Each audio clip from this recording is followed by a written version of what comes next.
Remember, during the debate, McCain said, I am very proud of everyone at my rallies, at everyone at our rallies.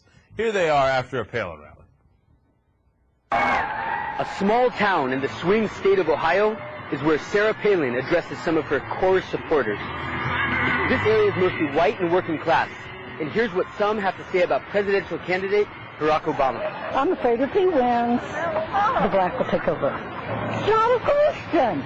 This is a Christian nation. What is our country going to end up like?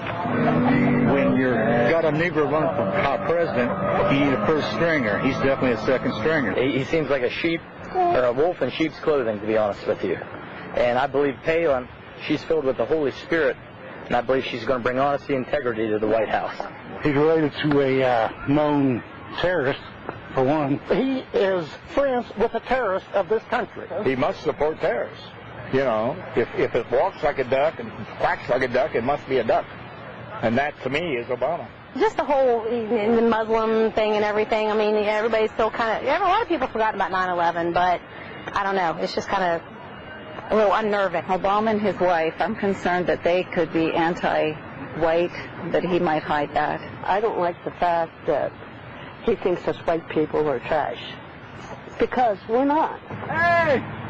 Taylor and his friends lined the road leading to the rally to show their support for Barack Obama. Hey, woman's right! Their body, their choice! Baby killer! Call it what you want. It's baby. Taylor is from St. Clairsville and is shocked by the names he's been called by his own neighbors.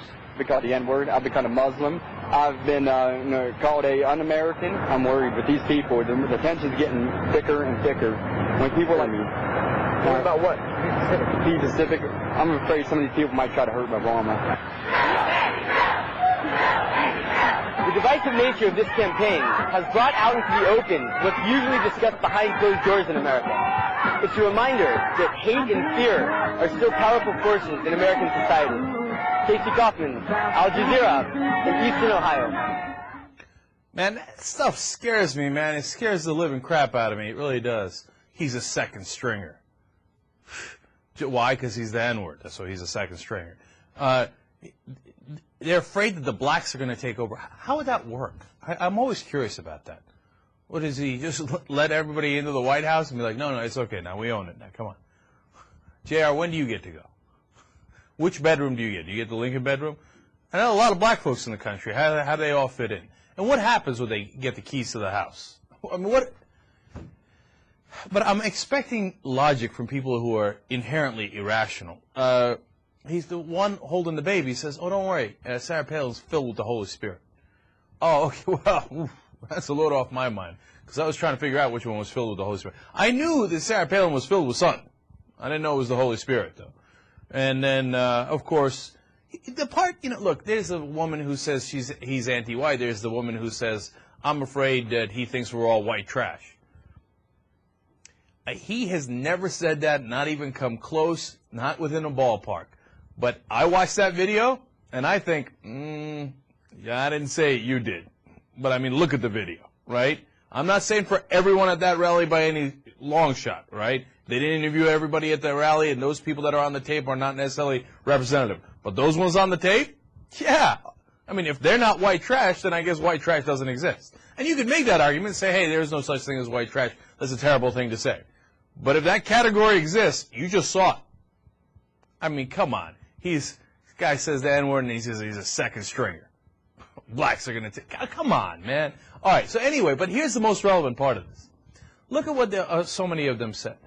Well, he hangs around with known terrorists. He's, friends with terrorists. If it walks like a duck, all of a sudden, by the way, Obama in the past has been accused of being a terrorist, a Muslim, an Arab, even a Jew once. And now apparently he's a duck. So this is the latest one. But seriously, think about that. Where did they all get the idea that he associates with known terrorists? That he hangs out with terrorists, so he must be a terrorist? That if it walks like a duck, it must be a duck? Where did they get that idea? They just got it at the rally where Sarah Palin gave the speech saying he hangs out with known terrorists and he's not an American like us. There's not a lot of blanks to fill in there. There's not a lot of dots to connect. The folks you saw on that tape, they have trouble connecting the dots. You got to really feed it into them, and they go, oh, yeah, that's right, dude, we call them terrorists, right, mm-hmm. The second stringer, yeah, black don't take away anti-white, mm-hmm. I know, I'm the bad guy.